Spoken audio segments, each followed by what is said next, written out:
Now, a look at some political news. In just a couple of days, Virgin Islanders will get a chance to vote for Donald Trump or Nikki Haley for the Republican presidential nomination for the President of the United States. The islands are the third of the nation to hold their Republican primary or caucus, which is giving the islands a lot of national attention.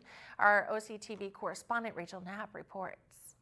On Thursday, the Virgin Islands will hold the Republican presidential caucus, a chance for voters to pick either Donald Trump or Nikki Haley for the Republican presidential nominee. Huge opportunity for Virgin Islanders for the first time ever to be relevant in a presidential contest. The islands have never seen this kind of attention either on the Democratic side of the aisle or the Republican side of the aisle. Dennis Lennox, the executive director for the Republican Party in the Virgin Islands, says the timing for this year's Republican caucus puts the territory in the national spotlight. Going third in the country has ensured that the voices of the Virgin Islands are heard and they're relevant in the process of nominating the next Republican presidential candidate. And voters can visit some local favorites to cast their vote. Instead of voting at a school or a church or a fire hall, our caucus locations are the Lorraine Chicken Shack, which is just this institution on St. Croix, St. John. It's the Rum Bar at Cruz Bay. And then here on St. Thomas, it's Bluebeard's Castle. Great iconic locations in the island. You're actually in the islands when you're at those locations. And when you live on the islands, are people deciding to go boat that day or are they going to decide to vote that day?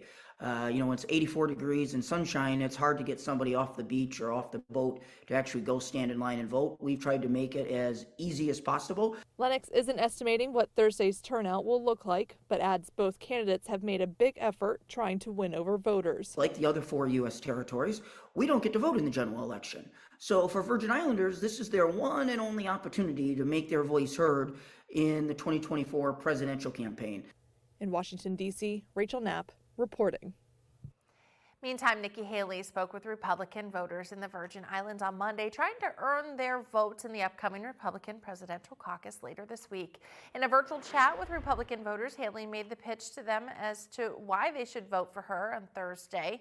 During the call, Haley told voters chaos follows former President Donald Trump. She told voters she's willing to sit down and listen to them on the growing idea of allowing territories to participate in the general presidential elections.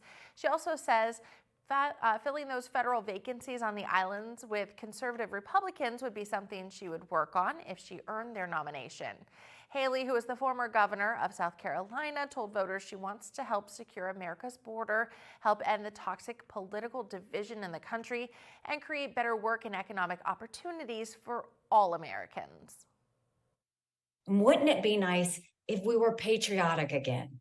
If we didn't have the division, if we didn't have the chaos, if we didn't have the fact that we can't sit down with people for dinner and talk about politics, wouldn't it be nice if we just came back to who we are? Neighbors taking care of neighbors, doing what we need to do to strengthen America.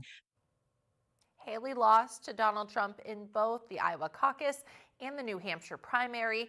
Political analysts say if she wins the Virgin Islands, it could give her campaign a huge boost heading into the South Carolina primary later this month.